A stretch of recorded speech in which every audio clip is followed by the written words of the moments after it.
Assalomu alaykum, men Farhod Ismoilovman. Surxondaryo viloyati Denov tumanidan hukumatga murojaat yo'llamoqchiman. Murojaat yo'llashim sababi shundan iboratki, bizda ham shu havo ifloslanishi bilan bog'liq holatlar kuzatilyapti. Misol uchun, havo ifloslanganligini nimadan bilishimiz mumkin? Oldin biz mana shu Vahshivor tog'iga qarasak, Vahshivorni ko'rardik-da. Shuna maftunkor tog'ni shunday o'ziga jalb qilardi-da. Qarab turamiz. Hozir mana shu tog'larimiz yon atrofimdan Denov tumani o'ralganiga qaramasdan tog' ko'rinmaydi. Kuni kecha Toshkentga borganmiz. Toshkent qanday usti mana qora bilan qanday qoplangan bo'lsa, usti. Hozir mana shu yerda ham shu holatni men ko'ryapman-da. Va bee'tibor o'tib ketolmadim-da. Shu fursatdan foydalanib, mana shu baland joyga, mana shu joydan ko'rsatib, hukumatga murojaat qilyapman. Bu holatni ham bir nazoratga olish kerak. Denov tumani qariyb 500 mingga yaqin aholisi bor, respublika bo'yicha 5-o'ringa turadi-da.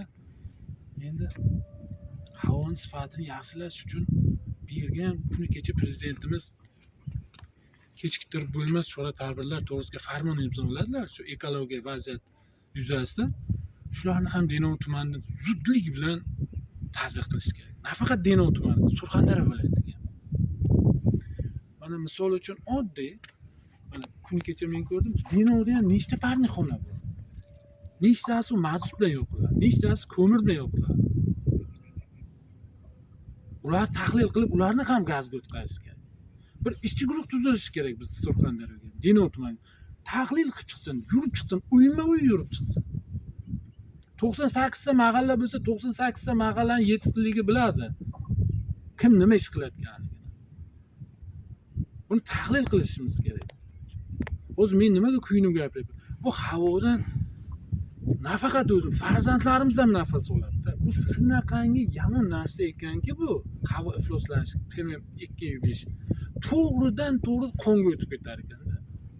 Keyin yana surxondaryoliklarning eng og'riqli nuqtasi bu Surxondaryo viloyatining Boysun tumanidagi mustaqillik 25 yillik konida. Gaz chiqib yotganiga qancha bo'ldi? Kuni kecha ham mana ijtimoiy tarmoqlarga ko'ryapmiz-da. Buni bir tartibga olish kerak deb o'ylayman. Qarangki, baribir ham kunni ko'ri bilan mana shu kondan chiqadigan gaz o'z kuchini ko'rsatyapti deb o'ylayman. Endi bu bizlar ham o'zimizni diyorimizda, vatanimizda toza havo olib nafas olishni xohlaymiz. Shuning uchun hukumatdan men so'rab qolardimki, zudlik bilan kechiktirib bo'lmas chora-tadbirlarni Surxondaryo viloyatiga ham tatbiq etishni. E'tibor qaratganlaringiz uchun rahmat. Sog'